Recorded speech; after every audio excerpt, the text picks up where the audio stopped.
நம்ம நாட்டோட தேசிய கீதத்தை எழுதியவர் யார் தெரியுமா? நம்ம நாட்டோட தேசிய கீதத்தை எழுதியவர் ரவீந்திரநாத் தாகூர். ரவீந்திரநாத் தாகூர் அவர் தான் ஜனகணமன அதிநாயக ஜெயங்கிற பாட்டை எழுதினவர். அவர் லண்டன் போறாரு. லண்டன் போனா 5 வயதுக்கு உட்பட்ட சிறார்கள் படிக்கிற பள்ளிக்கூடத்துக்கு போறாரு.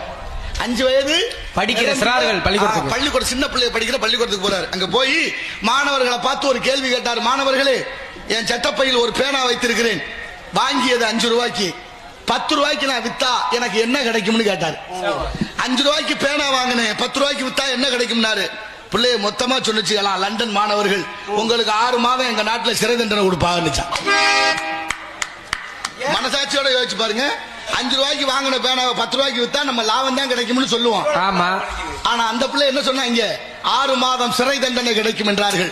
அப்ப வாங்கிய விலையை விட கூடுதலாக விற்கிறது அவன், அது தப்பு, அது தவறு என்பதை உணர்த்தி சொல்லி கொடுத்திருக்காங்க பாட புத்தகத்துல. இங்க அப்படியா இருக்கு பாட புத்தகத்துல? இங்க அப்படியா சொல்லி கொடுத்திருக்கிறோம். அதனாலதான் மாணவர்களும் சரி ஆசிரியர்களுக்கு இந்த ஒற்றுமை எவ்வளவு விரிசடைஞ்சு போய்கிட்டு இருக்கு. எந்த பிள்ளையும் யாரும் எதுவும் கேட்க முடியல, அப்பா அம்மாவே பேச முடியல, அந்த அளவுக்கு மாறிட்டோம். இந்த மாற்றம் மிக ஆபத்தானது என்பதை என் அறிவில் சிறந்த பெரியோர்கள் சிந்தித்து பார்க்க வேண்டும். நல்ல பிள்ளை, எந்த குழந்தை நல்ல குழந்தைதான் மண்ணில் பிறக்கையிலே அவர் நல்லவராவது தீயவராவதும் அன்னை வளர்ப்பினிலே என்ற ஒரு கதை இருக்கு. தாயப்பழ புள்ள நூலை போல சேலை, மண்ணு எப்படியோ அப்படித்தான் வளரக்கூடிய பயிரோட தரம் இருக்கும். நல்ல பிள்ளைங்கிறத அவருடைய நடவுடை பாவனை காட்டிவிடும் என்பதை உணர்ந்து நாளைய தலைமுறைக்கு நல்ல கதைகளையும் நல்ல உதாரணங்களையும் சொல்லி வளர்ப்போம். நாளைய தலைமுறை பண்பட்டவர்களாக ஆக்குவோம். ஆகினால இந்த நாட்டில் என்ன தெரியும் பெரிய கொடுமை? விவசாயி செத்து போனான்னா ஒரு 5 லட்சம், அப்படிலாம் இல்ல, 5000 10,000, ஆமா, இல்ல 1 லட்சம் 2 லட்சம், ஆமா. ஒருவேளை மின்சாரம் தாக்கி அந்த மின்சார ஊழியர்கள் ஏதாவது இறந்து போனா அவங்களுக்கு ஒரு 5000 10,000 1 லட்சம் 2 லட்சம். ஒருவேளை பாம்பு கடிச்சு விவசாயிகள் அந்த மாதிரினா குறைச்சே இருக்கு.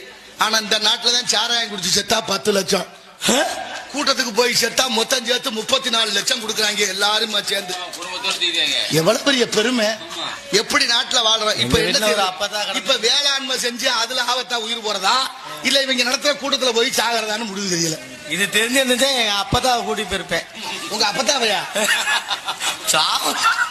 35 லட்சம் வாங்கிருக்கேன். வேணும்னே கொண்டு போய் கொல்ல போறாப்புல. ஆமா, அப்புறம் அதான் நடக்கும், வேற என்ன செய்ய? ஒன்னும் சொல்றதுக்கு இல்ல.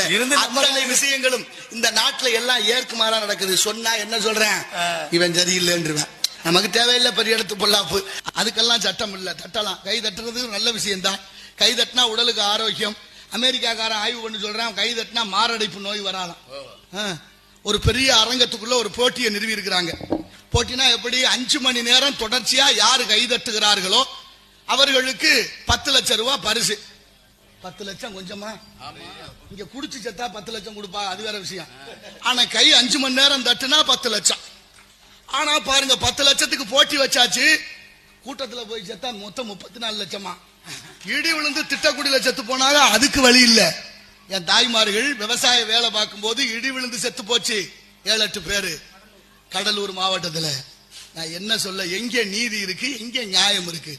ஆனா எங்க சேர்ந்திருக்கிறோமோ என்ன தப்பு பண்ணாலும் சரின்னு பேச ஒரு கூட்டம் இருக்கு. நான் என்னத்தை சொல்றது? அப்படி அமெரிக்காவில் பெரிய அரங்கத்துக்குள்ள குளிர் ஊட்டப்பட்ட அறைக்குள்ள ஒரு போட்டியை அறிவிச்சாச்சு. போட்டியினுடைய நிபந்தனை என்ன? 1 வினாடி கூட நிறுத்தாம கை தட்டிக்கிட்டே இருக்கணும் 5 மணி நேரம். வென்று விட்டால் 10 லட்சம் ரூபாய் பரிசு.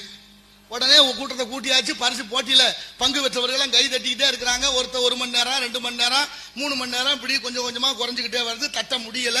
கடைசியா ஒரே ஒரு இடத்துல கை தட்ட கேட்டுக்கிட்டே இருக்கு. 5 மணி நேரம் முழுமையா கை தட்டி நிரூபித்து விட்டார்கள். வெற்றி பெற்ற அந்த கை தட்டியவர் மேடைக்கு வருமாறு அன்போடு அழைக்கிறோம் என்று விழா குழுவினர்கள் அழைக்கிறார்கள். மேடைக்கு கை தட்டினவர் வரணும்னா 2 பேர் எந்திரிச்சு வந்தாங்க. ஒரே ஆச்சரியம், என்னையா கை தட்டினது ஒரு ஆள் தானே 2 பேர் வர்றீங்க அப்படின்னு பார்த்தா ஒருத்தருக்கு வலது கை இல்ல, ஒருத்தருக்கு இடது கை இல்ல.